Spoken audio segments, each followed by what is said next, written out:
Good evening. Good evening. నన్ను గుర్తుపట్టారా? నా photo చూసే ఉంటారు మీరు. చూశాను. నేను ఇక్కడికి ఎందుకు వచ్చానా అని ఆలోచిస్తున్నారా? మీతో ఓ ముఖ్యమైన విషయం గురించి మాట్లాడాలి, అందుకే వచ్చాను. ఇఫ్ యూ డోంట్ మైండ్, మీతో 5 అంటే 5 నిమిషాలే మాట్లాడతాను. లోపలికి రావచ్చా? రండి.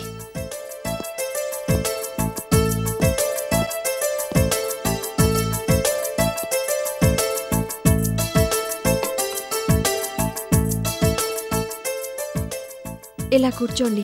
థ్యాంక్స్. నా పేరు జానకిరామ్, మీకు తెలిసే ఉండొచ్చు. శాస్త్రి గారు చెప్పారు. First of all I want apologize for what he's happened. ఇందులో నా తప్పేమీ లేదు. నాకు తెలియకుండా మా అమ్మ నాన్న ఇలా చేశారు. ఆ తర్వాత నేను ఇదంతా జరిగిందని తెలుసుకుని వాళ్ళతో గొడవపడ్డాను. వాళ్ళు మీ మనసును చాలా నొప్పించారు. I'm very sorry. పర్వాలేదండి, దాందే ఉంది. వాళ్ళు మీ మంచి కోరే ఇలా చేశారు. వాళ్ల స్థానంలో ఎవరున్నా అలాగే ప్రవర్తించి ఉండేవాళ్లేమో. నాకు వాళ్ళ మీద ఎటువంటి కోపమూ లేదు. మీదెంత మంచి మనసు అండి. మీది చాలా మంచి మనసు అని శాస్త్రి గారు చెప్తే ఏమో అనుకున్నాను. ఇప్పుడు మిమ్మల్ని చూస్తుంటే అర్థమవుతుంది ఆయన చెప్పిన దాంట్లో ఎటువంటి అతిశయోక్తి లేదని. మీరేం తీసుకుంటారు? నాకిప్పుడేం అక్కర్లేదు. నేను చెప్పేది మాత్రం జాగ్రత్తగా విని మీ నిర్ణయం తెలియచేయండి, అంతే చాలు. సుప్రతీక్ గారు మా నాన్నగారికి ఎప్పటి నుంచో తెలుసు. ఆవిడ మాట అంటే ఆయనకి చాలా గురి. బాలకృష్ణ గారి గురించి ఆవిడ చాలా చెడుగా చెప్పారట. దాంతో మా అమ్మా నాన్న ఈ సంబంధాన్ని వద్దనుకున్నారట. కానీ నేను మాత్రం వాళ్ళతో ఏకీభవించలేకపోతున్నాను. అందుకే వాళ్ళకి ఇష్టం ఉన్నా లేకపోయినా ఈ పెళ్లి చేసుకోవాలనుకుంటున్నాను. ఏంటి అలా చూస్తున్నారు? నా మనసులో మాటే చెప్తున్నాను. నేను ఈ నిర్ణయాన్ని మొన్నే తీసుకున్నాను. ఎవరో ఏదో అన్నారని నేను మిమ్మల్ని దూరం చేసుకోలేను. ఒకవేళ సుప్రతీక గారు చెప్పింది నిజమే అయినా నేను మిమ్మల్ని ఎందుకు పెళ్లి చేసుకోకూడదో నాకు అర్థం కావడం లేదు. అసలు బాలకృష్ణ గారికి ఈ పెళ్లికి ఎటువంటి సంబంధమూ లేదు. ఆయన పెద్ద మనసుతో మీ తరపున నిలబడి మీ పెళ్లి చేయించాలనుకున్నారు, అంతే. ఆయన ప్రవర్తన బాగుండకపోవడానికి ఈ పెళ్లికి ఎటువంటి సంబంధమూ లేదు. ఏంటి అలా చూస్తున్నారు?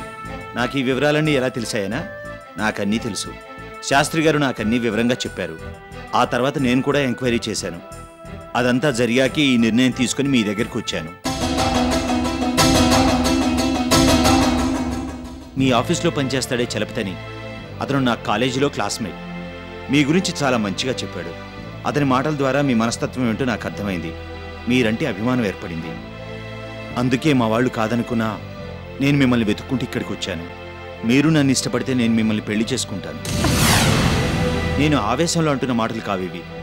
బాగా ఆలోచించి ఇలా చెప్తున్నాను. అవసరమైతే మా అమ్మా నాన్నల్ని ఎదిరిస్తాను కూడా. మీకు ఆ విషయంలో ఎటువంటి అనుమానం అక్కర్లేదు. ఏంటలా చూస్తున్నారు? ఆ తర్వాత బతకడం ఎలా అని అనుకుంటున్నారా? నేను ఎప్పుడు మా పేరెంట్స్ మీద డిపెండ్ కాలేదు. నా కాళ్ళ మీద నేను నిలబడగలనన్న నమ్మకం నాకుంది. చెప్పండి, మీకు నన్ను చేసుకోవడం ఇష్టమేనా? అది కాదండి, ఈ విషయంలో తొందరపడటం మంచిది కాదు. అనవసరంగా మీ అమ్మా నాన్నలతో గొడవపడి మీరు సాధించేదేమీ ఉండదు. వాళ్ళ ఆశీర్వాదంతోనే ఈ పెళ్లి జరిగితే బాగుంటుంది. నేనిలా అంటున్నానని మీరు వేరేలా అనుకోవద్దు. మనం ఇంకొంతకాలం ఓపిక పడితే మీ అమ్మా నాన్నల మనసు మారుతుంది. చేసిన తప్పుని తెలుసుకుంటారు. వాళ్లే దగ్గరుండి ఈ పెళ్లి చేయిస్తారు. నాకు ఆ నమ్మకం ఉంది. అయితే మీకు నేనంటే ఇష్టమేనన్నమాట. అనే కదా అర్థం. Thank you very much. ఇప్పుడు నాకు చాలా సంతోషంగా ఉంది. మీ మాట కాదన్నందుకు నా మీద కోపంగా లేదా? లేదు, పైగా మీ మీద అభిమానం మరింత పెరిగింది. మీరు చాలా నిదానస్తురాలని, ఓపిక ఎక్కువని విన్నాను. అది మరోసారి రుజువైంది. మీరు చెప్పింది కరెక్టే. కొన్నాళ్ళు ఓపిక పడితే మా వాళ్ళు మనసు తప్పకుండా మారుతుంది. వాళ్ళకి మీరంటే చాలా ఇష్టం. ఈ సంబంధం పట్ల వాళ్ళు మొదట్లో చాలా ఆసక్తి చూపించారు. మధ్యలో సుప్రతీక్ గారి మాటల మూలంగా ఇలా మనసు మార్చుకున్నారు. మీరన్నట్టు త్వరలోనే తమ తప్పును తెలుసుకుని సరిదిద్దుకుంటారు. మీకు ఈ విషయంలో నేను ఎటువంటి ఇబ్బంది అయినా కలిగించినట్టయితే నన్ను క్షమించండి. భలే వాళ్ళే, అసలు ఆ మాట నేననాలి. నేను అసలు ఇలా సడన్గా మీ ఇంటికి వచ్చి మీకు ఇబ్బందే కలిగించాను. మొన్న మా వాళ్ళు, ఇప్పుడు నేను, అందరం మిమ్మల్ని ఇబ్బందే పెట్టాం. పర్వాలేదులేండి, దాందే ఉంది. ఇదంతా మన మంచి కోసమే జరిగిందని సరిపెట్టుకుంటే పోతుంది. ఈ కాలంలో ఇంకా మీలాంటి వాళ్ళు ఉన్నారంటే నిజంగా ఆశ్చర్యం వేస్తోంది. I'm really surprised. ఏం తీసుకుంటారు? కాఫీ కలుపుకురానా? నాకు ఇప్పుడేం వద్దండి. అయినా కతికితే అతకదు అంటారు. ఆ రోజు మేము పెళ్లి చూపులకి వచ్చినట్టయితే డెఫినెట్గా మీ చేతి కాఫీ రుచి చూసుండేవాడిని. కానీ అలా జరగలేదు కదా, దాన్ని అలాగే వదిలేద్దాం. పెళ్ళయ్యాకే మీ చేతి కాఫీ రుచి చూస్తాను. అలాగే, నీ ఇష్టం. ఇక నేను బయలుదేరుతానండి. I'm feeling very happy after talking to you. Once again I apologize for what has happened. మా వాళ్ళు త్వరలోనే తమ నిర్ణయాన్ని మార్చుకోవాలని మనస్ఫూర్తిగా కోరుకుంటున్నాను. I too wish the same. మీకు అభ్యంతరం లేకపోతే నేను ఎప్పుడైనా ఇలా మీ ఇంటికి వచ్చి మిమ్మల్ని కలవచ్చా? దాందే ఉంది. మీకెప్పుడు నాతో మాట్లాడాలనిపిస్తే అప్పుడు ఇక్కడికి వచ్చేసేయండి. No formalities. Thank you. Thanks a lot. You're welcome. Hope to see you again soon. I too. వస్తానండి. బాయ్. బాయ్.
గుడ్ ఈవినింగ్ అండి.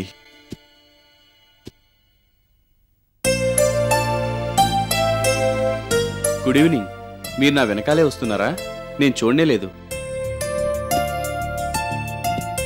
ఇప్పుడే వచ్చానులేండి. మీ గురించి గోపిని అడిగితే ఇలా తోటలో ఉన్నారని చెప్పారు. ఐఎమ్ సారీ, మీరు హాయిగా తోటలో నడుస్తుంటే నేను వచ్చి డిస్టర్బ్ చేసినట్టున్నాను. హబ్బే, అలాంటిదేం లేదులేండి. మనసు బాగోక కొంచెంసేపు తోటలో తిరుగుదామని వచ్చాను. సుప్రతీక గురించి ఆలోచిస్తున్నాను. నేను కూడా తన గురించి మాట్లాడడానికి ఇక్కడికి వచ్చాను. పొద్దున కూడా తనతో మాట్లాడాలని చూశాను, కానీ ఆడిటర్స్ మీటింగ్ ఉందని చెప్పి ఓ గంట ముందుగానే వెళ్ళిపోయింది. ఇందాక ఓ గంట క్రితం నేను మా ఆఫీస్ నుంచి ఫోన్ చేశాను. ఇంట్లోనే ఉందని చెప్పారు. దాంతో వెంటనే బయలుదేరి వచ్చేశాను. కానీ నేను ఇక్కడికి వచ్చేసరికి సుప్రతీక బయటికి వెళ్ళిపోయింది. షాపింగ్కి వెళ్తున్నానని చెప్పమందట. గోపి చెప్పాడు. తను కావాలని నన్ను అవాయిడ్ చేస్తోందని నాకు అర్థమైంది. తను మొండి మనిషి అయితే నేను జగమొండిని. ఎలాగైనా తనతో ఈ విషయం గురించి మాట్లాడి కన్విన్స్ చేస్తాను. నేను చెప్పబోయేది వింటే మీరు ఆ పని చేయనక్కర్లేదు. ఏంటది?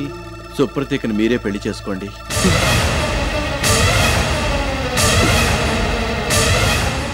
ఏంటి అలా చూస్తున్నారు? నేను బాగా ఆలోచించే నిర్ణయం తీసుకున్నాను.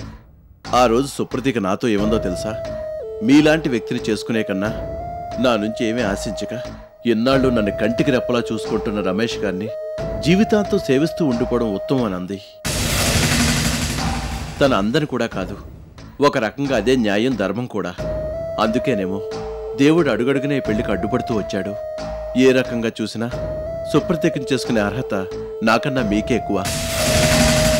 సుప్రతీక మిమ్మల్ని పూజిస్తోంది, మీ ఉన్నతమైన వ్యక్తిత్వాన్ని ఆరాధిస్తోంది. అసలు మీ ఉన్నతమైన వ్యక్తిత్వం ముందు నేనెందుకు పనికిరాను? మీది ఎటువంటి స్వార్థం లేని ప్రేమ, నిష్కల్మషమైన ప్రేమ, ప్రేమించిన మనిషి సుఖ సంతోషాలే సర్వస్వం అనుకునే పవిత్రమైన ప్రేమ. మీ ప్రేమ ముందు నా ప్రేమ వెలవెలపోతోంది. ఆలోచించి చూస్తే నా ప్రేమలో అవకాశవాదం, స్వార్థమే ఎక్కువగా ఉన్నట్టు ఎవరికైనా అర్థం అవుతోంది. సుప్రతీక్ కోసం మీరు మీ జీవితాన్నే త్యాగం చేశారు. అన్నీ మీరే అడుగడుగున అండదండలు అందజేశారు. నేను పేరుకే ప్రేమికుని గాని ఆమె నానా అగచాట్లు పెట్టాను. ఎన్నోసార్లు ఎన్నో రకాలుగా హింసించాను, అవమానించాను, అవహేళన చేశాను. అవన్నీ తలుచుకుంటుంటే నా మీద నాకే అసహ్యం వేస్తోంది. మీరు సుప్రతీక్ కోసం ఎన్నో త్యాగాలు చేస్తే నేను నా స్వార్థం మాత్రమే చూసుకున్నాను.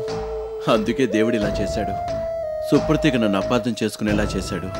ఒక రకంగా ఇది మన మంచిగా జరిగిందని చెప్పొచ్చు. నాకు ఆలోచించే సమయం, నన్ను నేను నిలదీసుకునే అవకాశం దొరికాయి. సుప్రతీక దేవత, మీరు దేవుళ్ళు. ఏ రకంగా చూసినా తన్ను చేసుకునే అర్హత ఒక్క మీకే ఉంది. నేను ఆవేశంలోనూ బాధలోనూ అంటున్న మాటలు కావివి. దయచేసి అలా అనుకోవద్దు. బాగా ఆలోచించే నిర్ణయం తీసుకున్నాను. నా మాటను కాదనకండి. సుప్రతీకని మీరే పెళ్లి చేసుకోండి. మీకు మతిపోయిందా? లేదు, అది ఇప్పుడిప్పుడే న్యాయంగా ఆలోచిస్తోంది. సుప్రతీక మీకే దక్కాలి. మిమ్మల్ని పెళ్లి చేసుకుంటేనే తన సుఖంగా సంతోషంగా ఉండగలుగుతుంది. ఇన్నేళ్లుగా తన అపార్థం చేసుకుంటూ వచ్చింది నేను. ఇక ముందు మాత్రం తన అపార్థం చేసుకున్న గ్యారంటీ ఏముంది? మీరు సుప్రతీక మనసును పూర్తిగా అర్థం చేసుకున్నారు. అడుగడుగునా ఓ ఆత్మీయ నేస్తంగా మెలిగారు. You are her friend, philosopher and guide. Please marry her and give her complete happiness. Balakrishna గారు, నేను ఎందుకు ఇలా చెప్తున్నానో అర్థం చేసుకోండి ప్లీజ్. మీరు సుప్రతీక నేలోటు లేకుండా చూసుకుంటారు. తన్ని ఓ దేవతలా కొలుస్తారు. ఏంటండి ఏమైంది మీకు? ఇవాళ పెళ్ళంటే బొమ్మలాటలాగుందా మీకు? లేదు, సుప్రతీక నన్ను పెళ్లి చేసుకుంటే అది బొమ్మలాటే అవుతుంది. పెళ్ళన్న పదానికి సార్థకత చేకూరాలంటే మీరే సుప్రతీకని పెళ్లి చేసుకోవాలి. నేను తనకి ఏ విధంగానూ తగను. మనస్ఫూర్తిగానే ఈ మాట అంటున్నాను. I wish you all the best. మీరు అసాధ్యం గురించి మాట్లాడుతున్నారు. అసలు సుప్రతీకతో నాకున్న సంబంధాన్ని మీరు సరిగ్గా అర్థం చేసుకున్నట్టయితే ఇలా మాట్లాడేవాళ్లే కాదు. లేదండి, నాకన్నీ తెలుసు. మీది పవిత్రమైన స్నేహం. దాన్ని ఇప్పుడు అందమైన సంసారంగా తీర్చిదిద్దమంటున్నాను అంతే. అది జరగని పని. ప్లీజ్ రమేష్ గారు, నిదానంగా ఆలోచించండి. మీకైనా నాకైనా కావాల్సిన సుప్రతీక సంతోషమే. మిమ్మల్ని పెళ్లి చేసుకుంటేనే తను హ్యాపీగా ఉంటుంది. ఆ విషయం నాకు పూర్తిగా అర్థమైంది. అందుకే మిమ్మల్ని ఇలా వేడుకుంటున్నాను. No, never. అది కాదండి నేను చెప్పేది. మీరు ఇంకేం మాట్లాడద్దు. వినడానికి నాకు చాలా ఇబ్బందిగా ఉంది. I'm very sorry. ఇంకెప్పుడు ఈ ప్రస్తావన నా దగ్గర తీసుకురావద్దు. నా మనసు అసలే బాగోలేదు. మీరు దాన్ని మరింత చిన్నభిన్నం చేశారు. నేను ఇలా ఎందుకు చెప్తున్నానో దయచేసి అర్థం చేసుకోండి. మీరే దయచేసి నన్ను, నా మనసుని అర్థం చేసుకోవడానికి ప్రయత్నించండి. ఇంకెప్పుడు ఇలా మాట్లాడి నా పవిత్రమైన స్నేహాన్ని అపహాస్యం చేయొద్దు. నేను సుప్రతీకని నీడలా వెన్నంటి ఉండగలను. ఓ తోడుగా ఎప్పటికీ నిలవగలను. అంతే, అంతకు మించి ఇంకేం లేదు. తనతో నేను జీవితాన్ని పంచుకోలేను. అసలు ఆ ఆలోచనే నాకెప్పుడు రాలేదు. ఇక ముందు కూడా రాదు. మీరు చాలా పొరపాటుగా ఆలోచిస్తున్నారు. దయచేసి ఇంకెప్పుడు ఇలా మాట్లాడొద్దు. అది కాదండి నేను చెప్పేది. మీకో దండం, నన్ను వదిలేయండి. నేను సుప్రతీక మనసు మార్చే ప్రయత్నంలో ఉన్నాను. తను తన నిర్ణయం మార్చుకునేదాకా కాస్త ఓపిక పట్టండి. దయచేసి మనసులోకి ఇలాంటి పిచ్చి పిచ్చి ఆలోచనలు రానివ్వకండి. అది కాదండి నేను. ప్లీజ్ దయచేసి నన్ను కొంచెంసేపు ఒంటరిగా వదిలేయండి. నాకు చాలా చికాగ్గా ఉంది. Please try to understand my situation. I wish you a very good evening.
Yes?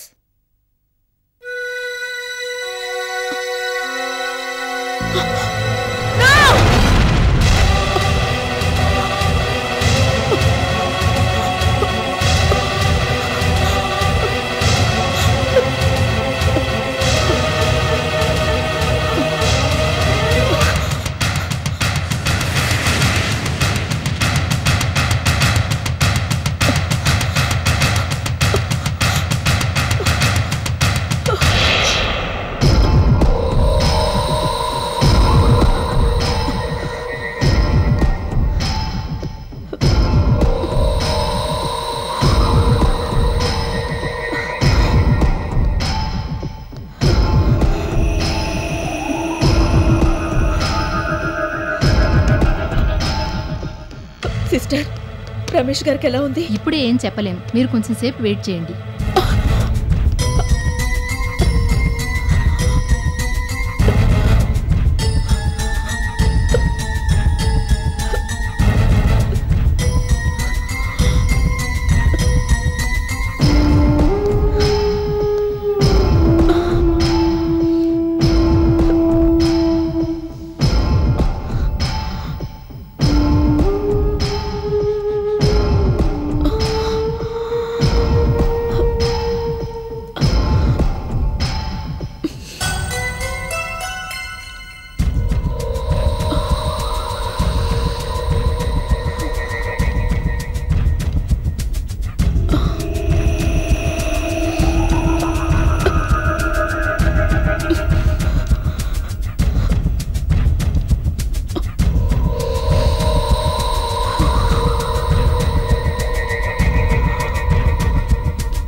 ఆయనకి ఎలా ఉంది? మీరు నా రూమ్లోకి రండి, మీకు అన్ని విషయాలు చెప్తాను. అది కాదు డాక్టర్, ఆయనకి ఎలా ఉంది? ప్రమాదమేం లేదు కదా? ఆయనకేం కాదు కదా? కాకూడదని ఇప్పటిదాకా ప్రయత్నించాను. మీరు ఒకసారి నా రూమ్లోకి రండి, అన్ని విషయాలు చెప్తాను.